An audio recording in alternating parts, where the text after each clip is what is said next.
नमस्कार, स्वागत है आपका। चलिए आपको सीधे गोरखपुर लेकर चलते हैं, जहां पर सीएम योगी आदित्यनाथ एक कार्यक्रम को संबोधित कर रहे हैं। श्री वैद्यनाथ जी महाराज की 8वीं पुण्यतिथि का शुभ अवसर है और इस अवसर पर मर्यादा पुरुषोत्तम भगवान श्री राम की इस पावन कथा का इस साप्ताहिक ज्ञान यज्ञ यहाँ पर आयोजित किया गया है।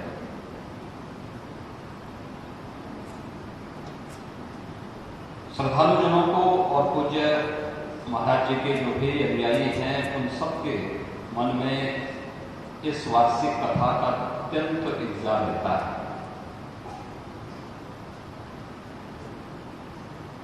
आज से प्रारंभ होगी 13 सितंबर तक अश्विन कृष्ण तृतीया तक ये कथानुव्रत यहाँ पर अपराह्न में 3 बजे से लेकर सायंकाल 6 बजे तक प्रतिदिन आयोजित होनी है। आज इसका शुभारंभ है। मैं सबसे पहले इस अवसर पर अपने कथाभ्यास का और इस अवसर पर उपस्थित पूज्य संतों का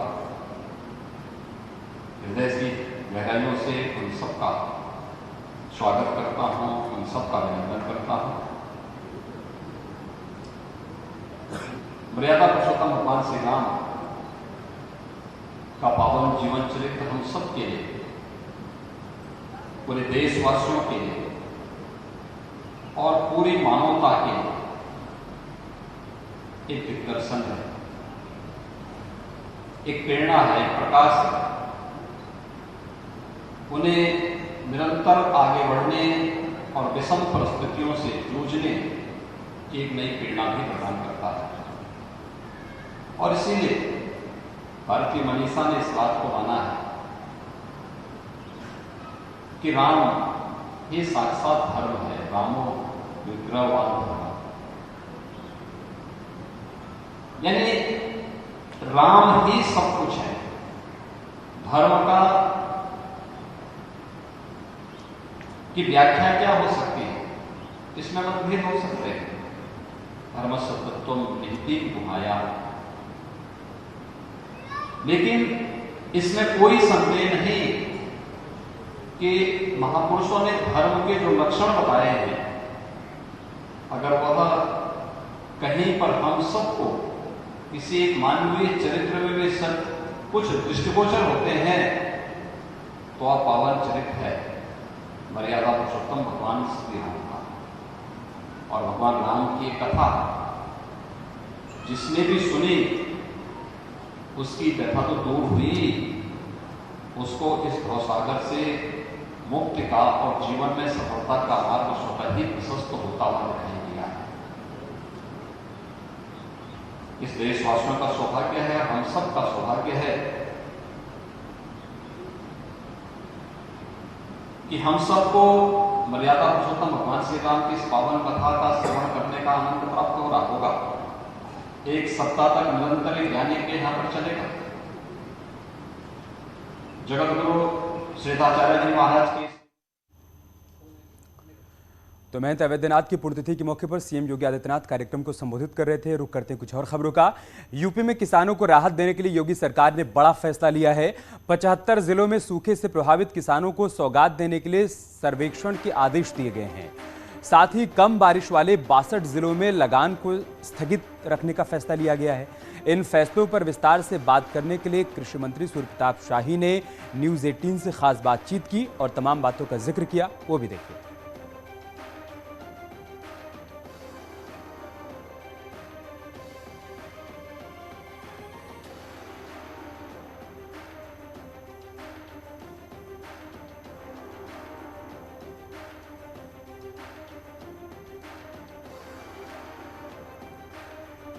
तो बड़ा फैसला लिया गया है योगी सरकार की तरफ से।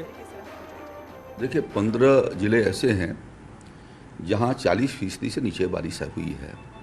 शेष जनपदों में 40 से 60% के बीच में हुई है। लगभग 7-8 जिले हैं जो उससे एबव यानी 100% से भी ज़्यादा वो आगे की ओर हैं। तो हम लोग अलग अलग कैटेगरी में उसकी समीक्षा कर रहे हैं और जहाँ पर कठिनाइयाँ हैं माननीय मुख्यमंत्री योगी आदित्यनाथ जी के मार्गदर्शन में उसके ऊपर सरकार जो है उसकी समीक्षा भी कर रही है और साथ साथ में कुछ योजनाओं का क्रियान्वयन भी करने की हमने योजना बनाई है। हम अपनी रिपोर्ट भारत सरकार को भी जल्दी ही भेजने वाले हैं।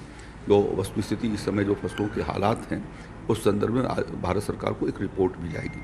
फिलहाल हम लोगों ने ये तय किया है कि जिन क्षेत्रों के भीतर अवर्षण के कारण जो है उनके खेत वहाँ फसल आच्छादित नहीं हो सके या जहाँ की फसल खराब हो गई है, ऐसे 2 लाख किसानों को हम तोरिया का निःशुल्क मिनी किट उनके बीच वितरण कर रहे हैं, जिससे वहाँ पर जो है वो तोरिया सरसों की खेती करके उनको कंपनसेट किया जा सके।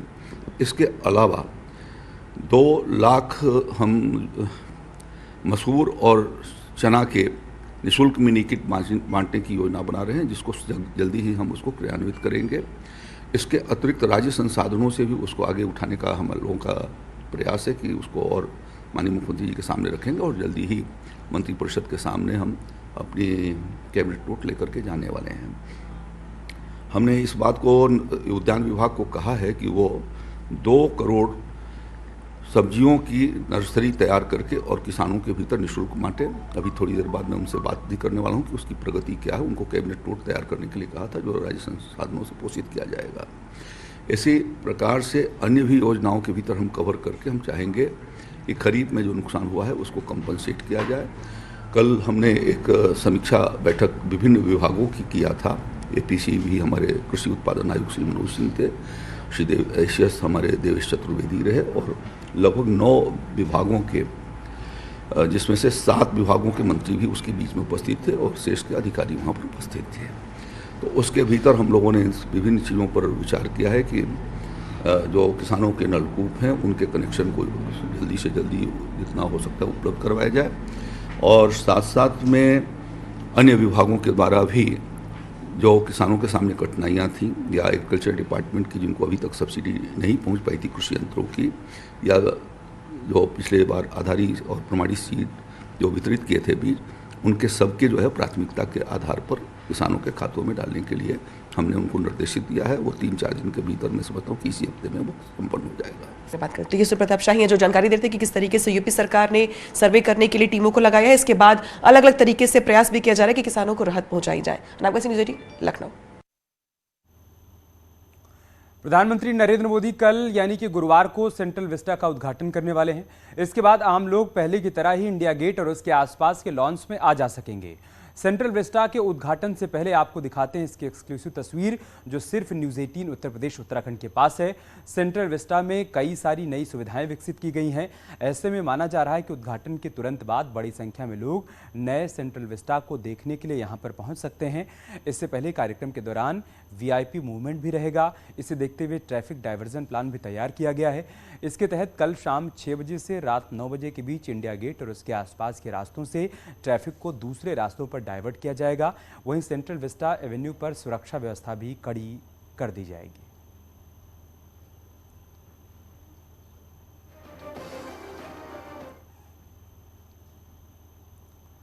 इसके अलावा दिल्ली में राजपथ का नाम बदल जाएगा। अब राजपथ कर्तव्य पथ के नाम से जाना जाएगा। सीएम योगी ने ट्वीट कर कहा है कि कर्म ही पूजा है। दिल्ली का राजपथ अब कर्तव्य पथ कहलाएगा। यह भारत का सनातन उद्घोष है। तो मुख्यमंत्री योगी आदित्यनाथ ने ट्वीट करते हुए इस कदम का स्वागत किया है। उन्होंने कहा है कि अब राजपथ कर्तव्य पथ कहलाएगा। यह भारत का सनातन उद्घोष है।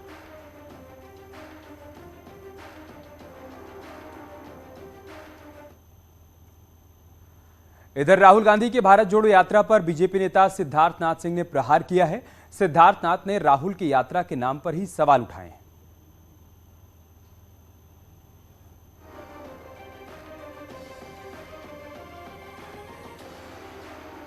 इसकी शब्दावली पे मुझे इतराज है। भारत टूटा कहाँ है जो आप जोड़ने निकले हो? भारत तो टूटा नहीं है, उसको तो जोड़ दिया गया था। तो आप किस प्रकार से कह सकते हो भारत टूटा है और भारत तो जोड़ो यात्रा निकाल रहे हैं आप? मुद्दों के आधार पे तो आपने बांट रखा था भारत को। 370 ले लीजिए, जम्मू कश्मीर को भारत का अंग नहीं बनने दे रहे थे, सामान्य नहीं होने दे रहे थे, वो हमने हटाया। आप ट्रिपल तलाक के मुद्दे पर ट्रिपल तलाक का आप सपोर्ट कर रहे थे, वो हमने हटाया। हर महिला को एक सामान्य नागरिक के रूप में लेकर आए कानून के तहत। आप बताओ ना कि आपने इन मुद्दों पे आपका क्या विचार है, आप सहमत हैं या नहीं हैं, या फिर अपनी यात्रा से आप भारत को इन मुद्दों के आधार पर बांटने का प्रयास कर रहे हो? ये राहुल गांधी और कांग्रेस को जवाब देना चाहिए। और एक बड़ी खबर मऊ से आ रही, जहां पर एसबीएसपी के अध्यक्ष ओपी राजभर को बड़ा झटका लगा है। एसबीएसपी के 45 पदाधिकारियों और कार्यकर्ताओं ने इस्तीफा दे दिया है। सभी ने महेंद्र राजभर के समर्थन में इस्तीफा दिया। घोसी विधानसभा के 45 सक्रिय कार्यकर्ताओं ने इस्तीफा दिया है। एसबीएसपी के जिला अध्यक्ष को इस्तीफा सौंप दिया गया है। मऊ के कई विंग के बड़े पदाधिकारियों ने भी इस्तीफा दे दिया है। पार्टी की गतिविधियों को देखते हुए ये बड़ा फैसला लिया गया है। कोपागंज में बैठक के दौरान कार्यकर्ताओं ने ये बड़ा फैसला लिया।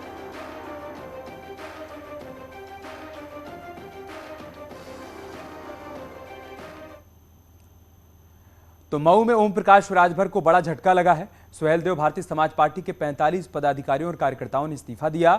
महेंद्र राजभर के समर्थन में घोसी विधानसभा के इन कार्यकर्ताओं ने अपना अपना इस्तीफा सौंप दिया। अभी तो ये लड़ाई है, अभी तो ये लड़ाई है, महेंद्र राजभर जिंदाबाद जिंदाबाद। गुरुग्राम में आज ओपी चौटाला ने मुलायम सिंह यादव से मुलाकात कर उनका हालचाल जाना। आपको बता दें कि समाजवादी पार्टी के संरक्षक और अखिलेश यादव के पिता मुलायम सिंह यादव की पिछले कुछ दिनों से तबीयत ठीक नहीं है। उन्हें गुरुग्राम के मेदांता अस्पताल में भर्ती करवाया गया है। उनसे मिलने जहां आज आईएनएलडी सुप्रीमो ओम प्रकाश चौटाला पहुंचे, तो वहीं उनका हालचाल भी उन्होंने जाना। कल जेडीयू सुप्रीमो नीतीश कुमार ने मुलायम सिंह से मुलाकात की थी और उनका हालचाल जाना था। इस दौरान अखिलेश यादव भी उनके साथ मौजूद थे। इस मुलाकात के कई सियासी मायने भी निकाले जा रहे हैं। 2024 में दूसरे मोर्चे के महागठबंधन को लेकर सियासी दलों ने अभी से मोर्चेबंदी शुरू कर दी है।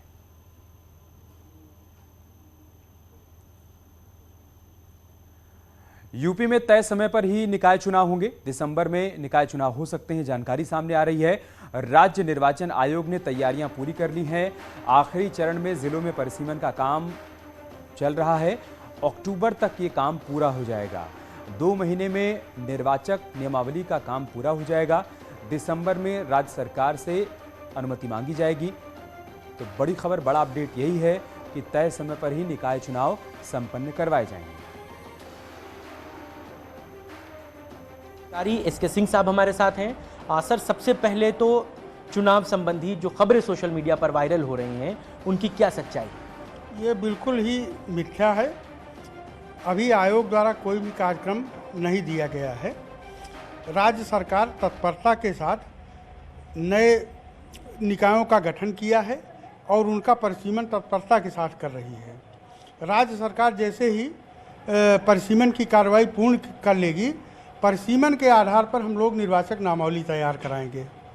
निर्वाचक नामावली तैयार हम इधर कराएंगे, उधर राज्य सरकार जो है आरक्षण की कार्रवाई पूरा करेगी। रैपिड सर्वे करके बैकवर्ड का जो नई निकाय गठित हुई हैं या जिनमें सीमा विस्तार हुआ है, जहां आवश्यकता होगी वहां रैपिड सर्वे करा के राज्य सरकार उसका आरक्षण तय कर देगी। आरक्षण तय करने के बाद हम लोग राज्य सरकार को परामर्श भेजेंगे। आयोग द्वारा परामर्श भेजा जाएगा कि चुनाव जो है कब कराए जाएं, उनका कार्यक्रम बताएंगे। उस पर सरकार अपनी स्थिति को देखते हुए जो निर्णय लेगी उस आधार पर चुनाव कराए जाएंगे। बरेली के एडीएम प्रशासन ऋतु पुनिया ने सरकारी अधिकारियों और कर्मचारियों के जीन्स और टी-शर्ट पहनने पर बैन लगा दिया है। निर्देश के मुताबिक दफ्तर में अधिकारियों और कर्मचारियों को फॉर्मल कपड़े पहनकर आना होगा। उल्लंघन करने पर कार्रवाई की बात कही गई है। यानी अब सरकारी कर्मचारी और अधिकारी जीन्स और टी-शर्ट पहनकर दफ्तर नहीं आ सकेंगे। इस मामले में डीएम ने कहा है कि शासन की ओर से सरकारी दफ्तरों में पहले से ही जीन्स टी-शर्ट पहनने पर रोक लगाई गई है। बरेली प्रशासन अब इसे सख्ती से लागू कर रहा है।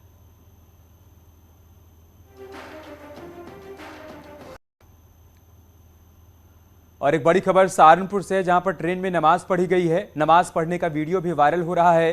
ट्विटर के जरिए रेलवे से इसकी शिकायत भी की गई है। सहारनपुर आरपीएफ ने नमाज पढ़ने वाले से पूछताछ की है।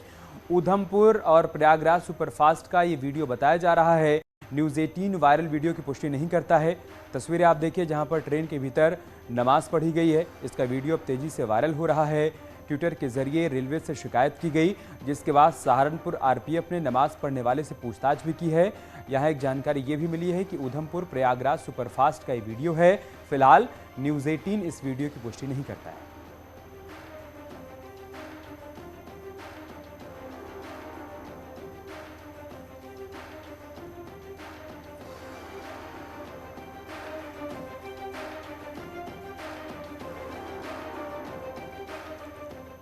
और अब खबर मेरठ से, जहां पर बदन सिंह बद्दो की करीबी पर बड़ी कार्रवाई हुई है। डिपिन सूरी का 50 लाख रुपए का फ्लैट कुर्क कर दिया गया। मेरठ के सुपरटेक कॉलोनी में कार्रवाई की गई। माफिया बदन सिंह बद्दो 2019 से पुलिस कस्टडी से फरार है। वकील रविंद्र गुर्जर की हत्या में बद्दो को आजीवन कारावास की सजा हुई थी।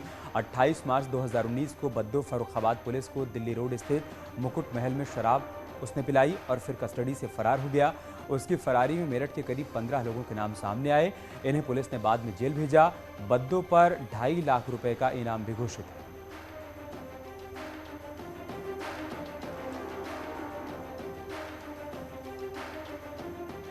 खबर पीलीभीत से, जहां पर किसानों ने अपनी फसलों को बचाने के लिए अजीबोगरीब तरीका निकाला है। किसान आवारा पशुओं को पकड़कर ट्रैक्टर ट्रॉली और दूसरी गाड़ियों में लादकर जंगल में छोड़ रहे हैं। जहां इन आवारा पशुओं के टाइगर और दूसरे जंगली जानवरों का शिकार बनने का खतरा है, मगर जिला प्रशासन रोक लगा पाने में नाकाम रहा है। उधर वन विभाग के अधिकारी और कर्मचारी भी दलीलों के सहारे इस पूरे मामले में खुद को लाचार बता रहे हैं।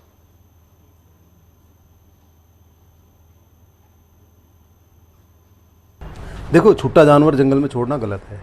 छुट्टे जानवर नहीं छूटने चाहिए। ये तो हर गांव प्रधान को अपने गांव में संरक्षित कराने चाहिए। ये सरकार की मंशा भी है, स्कीम भी है कि प्रत्येक गांव सभा अपने पशु अपने अंदर ही रखे, बाहर ना छोड़े। क्योंकि जो जंगल में जा रहे हैं भाई, टाइगर रिजर्व, फॉरेस्ट में या सामाजिक वानिकी के जो इनके अपने क्षेत्र हैं, उसमें जाना तो निहायत गलत ही है। परंतु ये आए दिन दुर्घटना कारण भी बनेंगे भाई, बनते भी हैं, बनेंगे भी। ये इधर उधर के लाते हैं लोग, यहाँ जंगल में छोड़ते हैं कि वन समिति है इसलिए यहाँ लाते हैं। हम लोग बहुत इनकार करते हैं, हमारी खेती सब बेकार हुई जा रही, रात भर रखाते रहते। रिजर्व में यहाँ पर आपको दिखा दें कि ये सामने बोर्ड लगा है पीलीभीत टाइगर रिजर्व, पीलीभीत माला रेंज। ये माला रेंज जो पड़ता है पीलीभीत टाइगर रिजर्व में कहलाता है। आपको दिखा दे चलें कि इसके 100 मीटर की दूरी के पर एक गायों का झुंड आपको देखने को मिल जाएगा। ये गाय वो गाय हैं जो यहाँ पर किसान ला के अंदर छोड़ गए हैं और बाकायदा ये गाय को वो लोग ट्रैक्टर ट्राली पर लाद के लाए थे, डीसीएम पे लाद के लाए थे। ये किसान भी कबूल रहे हैं और यहाँ के वन दरोगा भी कबूल रहे हैं कि यहाँ के लोकल के किसान यहाँ पर जो गायों को, छुट्टा जानवरों को लाते हैं वो यहाँ पर छोड़ते हैं और इसके अलावा छोड़कर वो यहाँ से भाग जाते हैं। एक बात और कहने वाली यहाँ पर यह है कि वन विभाग के कर्मचारी हों चाहे अधिकारी हों, वो फिलहाल आंख बंद किए हुए हैं और इन जानवरों को टाइगर का निवाला बनने के लिए छोड़ दिया गया है। सैयद परवेज, न्यूज़ 18 पीलीभीत। और अब खबर देहरादून से, जहां पर फेमस बासमती की फसल पर एक नई बीमारी के वायरस ने हमला कर दिया है, जिसके चलते ऋषिकेश में किसान अपने हाथों से ही मेहनत से उगाई गई फसल को नष्ट कर रहे हैं। कई बीघा में ट्रैक्टर चलाकर बोई गई धान की फसल को हटाया जा रहा है। किसानों का कहना है कि सारी मेहनत पर पानी फिर गया। एक नई बीमारी फसल को बर्बाद कर रही है। वहीं कृषि अधिकारी इस बीमारी पर जल्द ही काबू पाने की बात कह रहे हैं।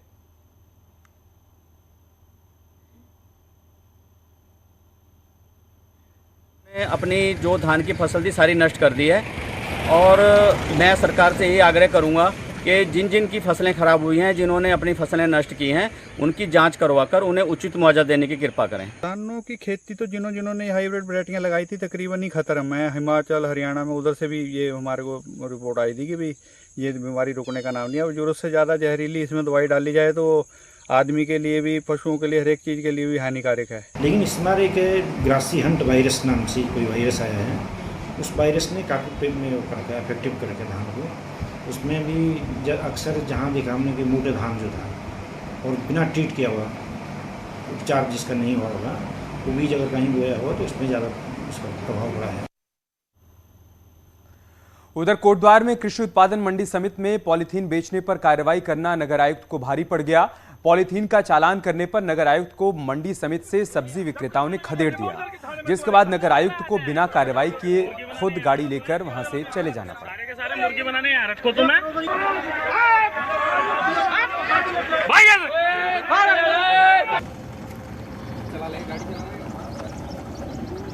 मैंने सभी लोगों को आगाह करने के लिए आया था कि ये पॉलीथीन का प्रयोग कतई ना करें। तभी हमारे मंडी परिषद के चेयरमैन साहब श्री कोडनाले जी आए थे, तो कोडनाले जी से हमारी हल्की फुल्की बहसबाजी हो गई थी। फिर इन्होंने गेट बंद कर दिया था। फिर उसके बाद कोडनाले जी ने कहा फिर गेट खोल दीजिए। यहाँ रुक रहे एक छोटे से ब्रेक के लिए, जल्द लौटेंगे कुछ और खबरों के साथ। आप देख रहे हैं न्यूज़ 18 उत्तर प्रदेश उत्तराखंड।